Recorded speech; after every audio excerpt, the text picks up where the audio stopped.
Dan saudara, saat ini Presiden Prabowo Subianto tengah memimpin rapat paripurna di Istana Merdeka Jakarta. Saudara, kita lihat situasi terkini di sana. Ini adalah situasi terkini di saat pelaksanaan rapat paripurna yang langsung dipimpin oleh Presiden Prabowo Subianto. Bahwa dalam 6 bulan kita memerintah, kita telah mencapai hal-hal yang cukup berarti, hal-hal yang bersifat fundamental, memperkuat landasan kebangkitan kita sebagai bangsa. Kita telah menghasilkan 28 kebijakan baru. Kebijakan-kebijakan tersebut yang berhubungan langsung dengan hajat hidup rakyat kita.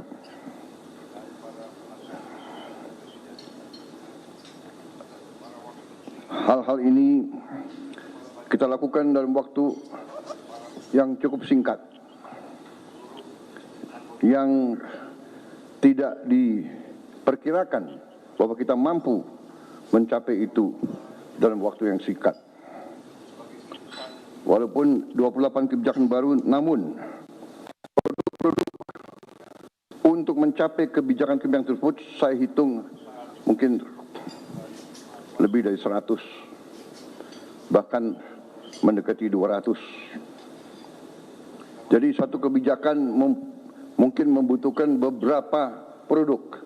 Apakah itu Kepres, apakah itu PP, apakah itu Perpres, apakah itu Inpres,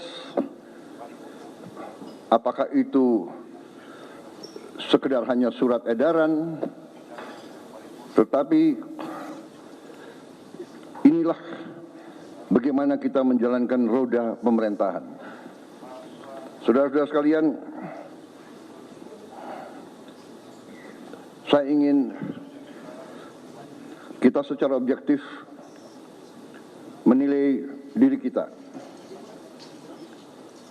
Kalau kita tidak objektif, kita bisa masuk jebakan bahwa kita menganggap diri kita sudah mampu, padahal kita tidak mampu. Kita sudah melihat bahwa arah kebijakan kita benar, padahal tidak benar. Saya ingatkan agar kita sadar bahwa pemerintahan sebuah republik, apalagi republik sebesar kita, republik yang mewadahi dan menaungi 280 juta manusia lebih,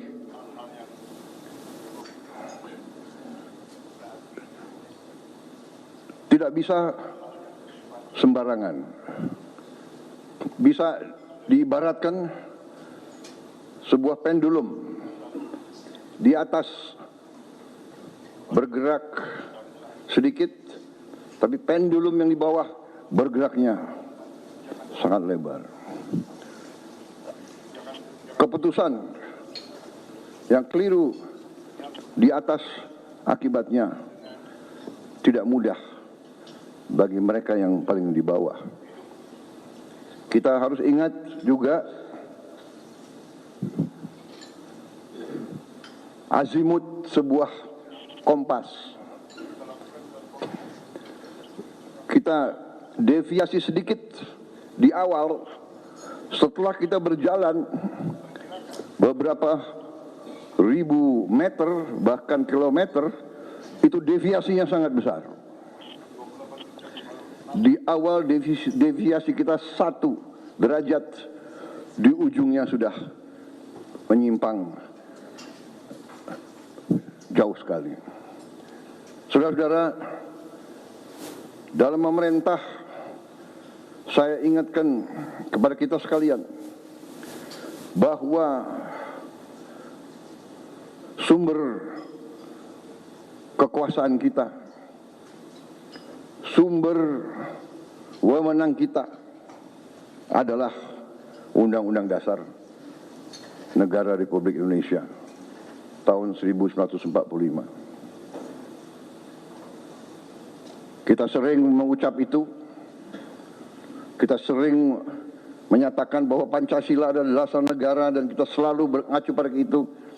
Tapi marilah kita jujur kepada diri kita sendiri. Apakah kita benar-benar sudah menggunakan Pancasila dan Undang-Undang Dasar 1945 dengan sebenar-benarnya atau tidak? Karena menurut pendapat saya, Undang-Undang Dasar kita, Undang-Undang Dasar 1945, sungguh suatu produk yang luar biasa. Tetapi sebagaimana saya katakan, menurut pendapat saya, elit bangsa telah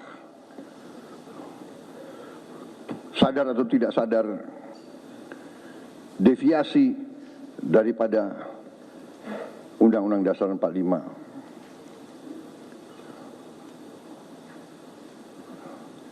Telah deviasi dalam beberapa hal yang mendasar.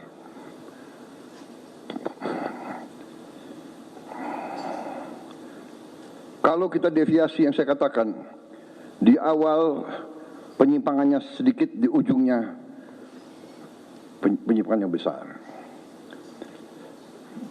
Saya ingatkan bahwa rancang bangun Undang-Undang Dasar 1945 kita luar biasa. Rancang bangun yang telah dibuat oleh pendiri bangsa kita luar biasa. Kenapa? Karena pendiri-pendiri bangsa kita mengalami penjajahan, mengalami imperialisme, mengalami penindasan, mengalami kapitalisme yang dibuat untuk menjaga bahwa rakyat kebanyakan tetap miskin.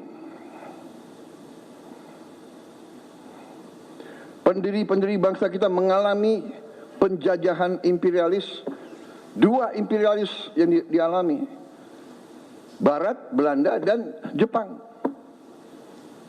Sekarang kita baik, dan kita harus baik. Kita tidak mau dendam, kita tidak dendam sama bangsa Belanda, tidak dendam. Kita tidak dendam dengan bangsa Jepang, tapi kita pernah dijajah, pernah ditindas. Kekayaan kita diambil terus-menerus.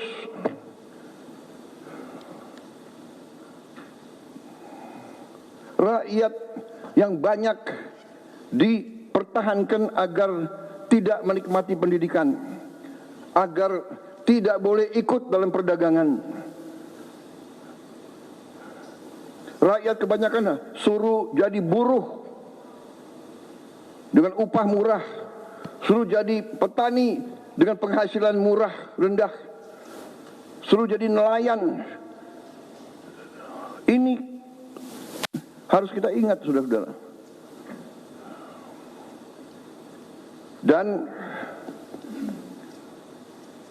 alhamdulillah kabinet kita memerintah, dan kita harus berjiwa besar, kita harus objektif. Kita bisa lancar begini, kita bisa bagus begini karena transisi pemerintahan berjalan dengan lancar, dengan baik. Saya dibilang apa itu? Presiden boneka, saya dikendalikan oleh Pak Jokowi. Iya kan? Seolah Pak Jokowi tiap malam telepon saya. Saya katakan itu tidak benar. Bahwa kita konsultasi, ya itu seorang pemimpin yang bijak, ya kan, konsultasi, minta pendapat, minta saran. Beliau 10 tahun berkuasa. Saya menghadap beliau nggak ada masalah. Saya menghadap Pak SBY tidak ada masalah. Saya menghadap Ibu Mega tidak ada masalah. Kalau bisa menghadap Gus Dur nggak bisa.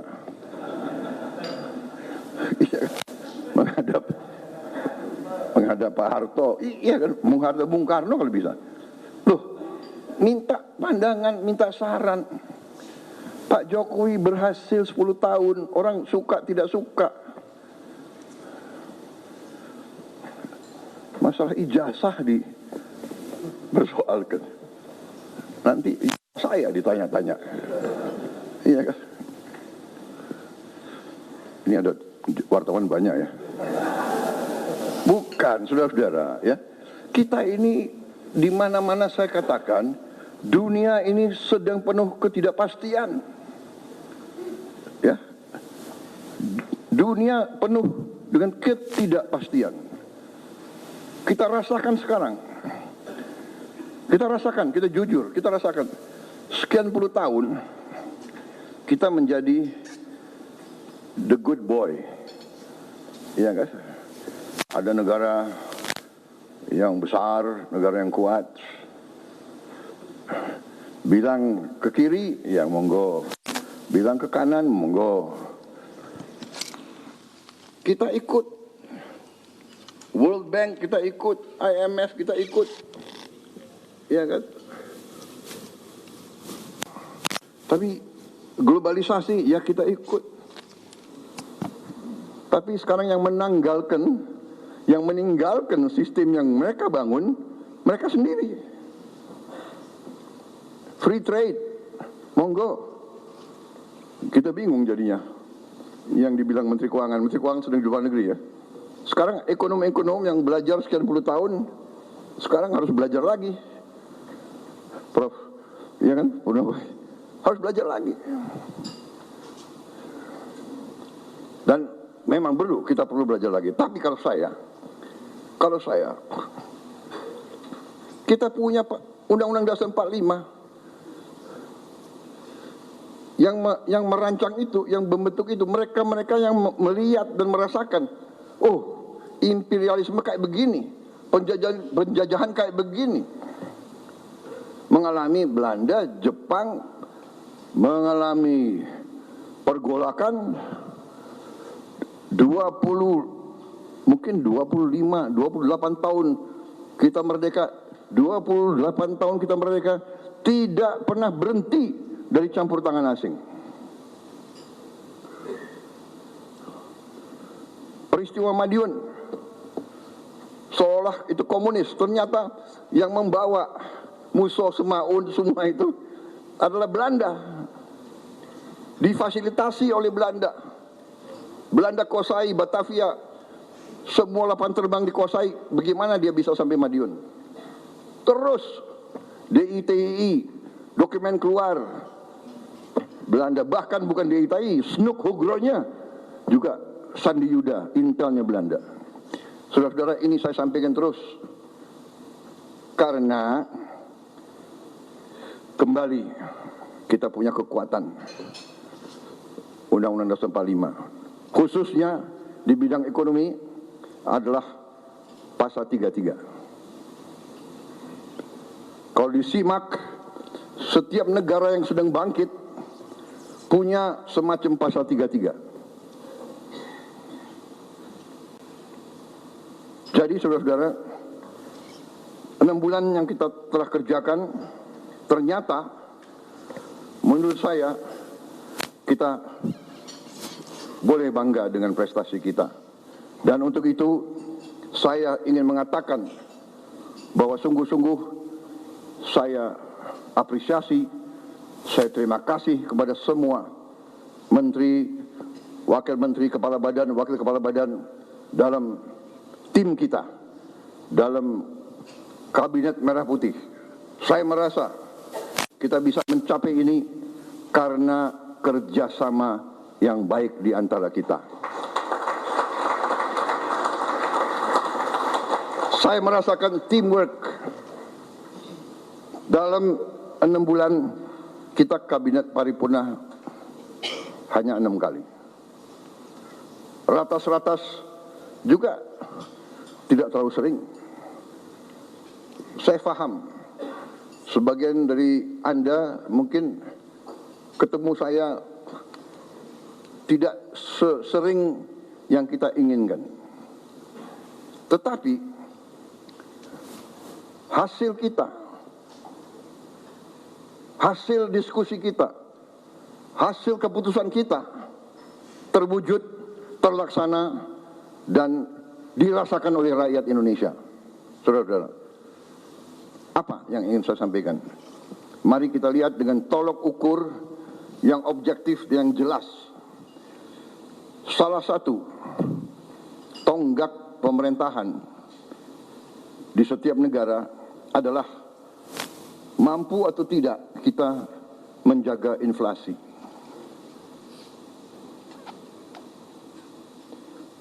Inflasi kita salah satu terendah di dunia, mungkin di antara 5 negara yang terendah di dunia. Mungkin inflasi yang lebih rendah dari kita, mungkin Tiongkok ya, Mendagri. Ini prestasi. Dan saya harus katakan, jujur ini, bukan karena Mas Gibran ada di sebelah saya, bukan. Ini objektif, ini salah satu hasil daripada kepemimpinan dan manajemen Pak Jokowi. Mungkin pengalaman beliau sebagai wali kota membuat beliau ngerti bagaimana memanage inflasi yang mungkin nggak ada di buku, nggak diajarkan di Harvard atau di MIT. Ada lulusan Harvard nggak di sini? Saya sangat kagum sama Harvard. Saya pengen masuk dulu, nggak bisa masuk. Bisa masuknya ke toko bukunya aja. Yang penting Harvard. Wih, ini kebablasan nih, kok wartawan terus di sini ya? Tapi kita demokratis ya. Coba angkat tangan yang mengizinkan wartawan tambah 5 menit di sini. Angkat tangan. Wah, oke. Demokrasi, Anda boleh di sini 5 menit lagi. Nggak apa-apa, karena ini sesuatu yang baik ya. Bahwa saya sebagai, bisa dikatakan saya adalah di sini apa ya, sebagai manajer tim ya. Loh, kalau tim saya berhasil ya saya harus muji dong. Benar nggak? Nggak apa-apa. Saya merasa teamwork kita bagus. Saya merasa garis yang kita tentukan terwujud di lapangan. Inflasi terwujud. Banyak negara mau belajar bagaimana mengendalikan inflasi dari kita. Mendagri nggak usah diceritain deh. Iya dong. Apa itu? Rahasia dapur jangan dibuka semua. Kecuali kawan. Kalau kawan mau belajar boleh.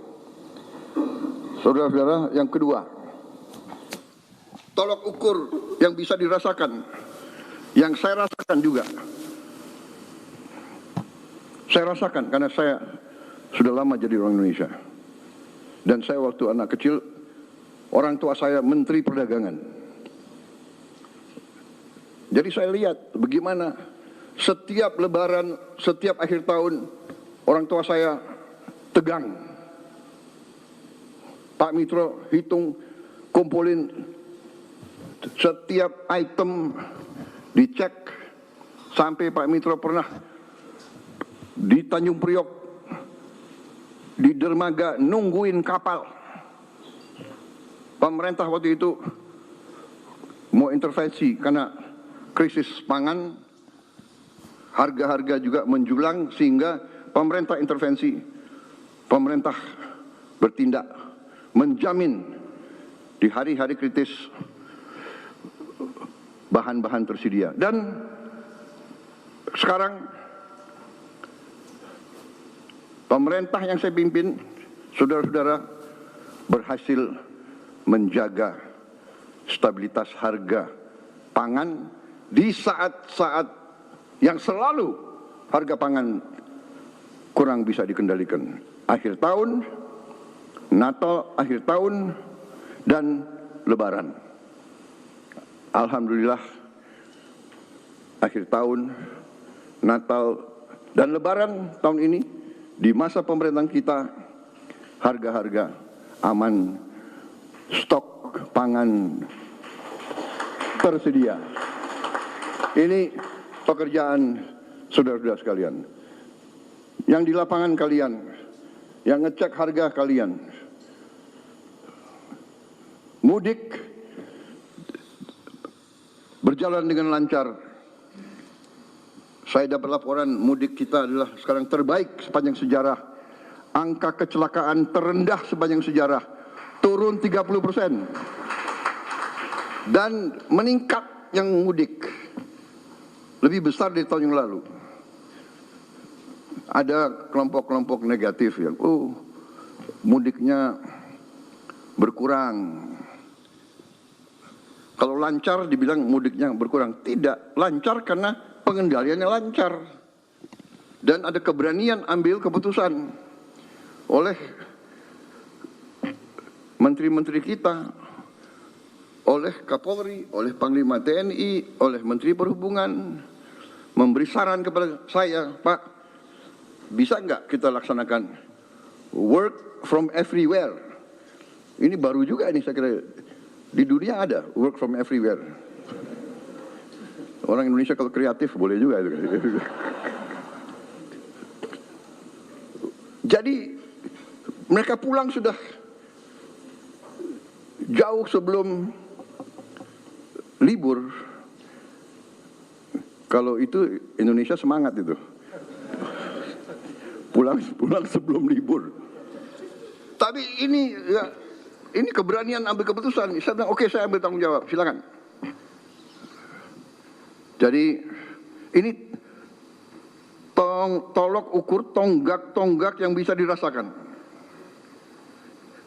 Belum lagi masalah-masalah sekian puluh tahun yang lalu, hutang orang kecil